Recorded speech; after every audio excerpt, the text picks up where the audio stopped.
декілька секунд ми знаємо 3,30. Це 3 тонни 350 кілограмів. 35. 35. Давайте ще гучніше пропонуємо нашим тренерам.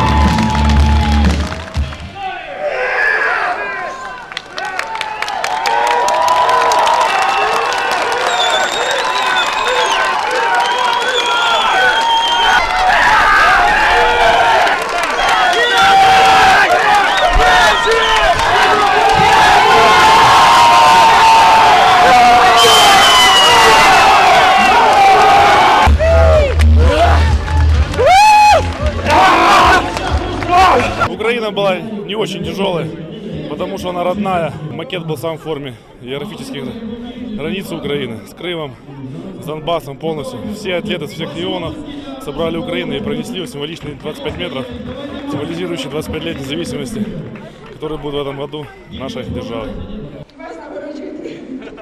І видно,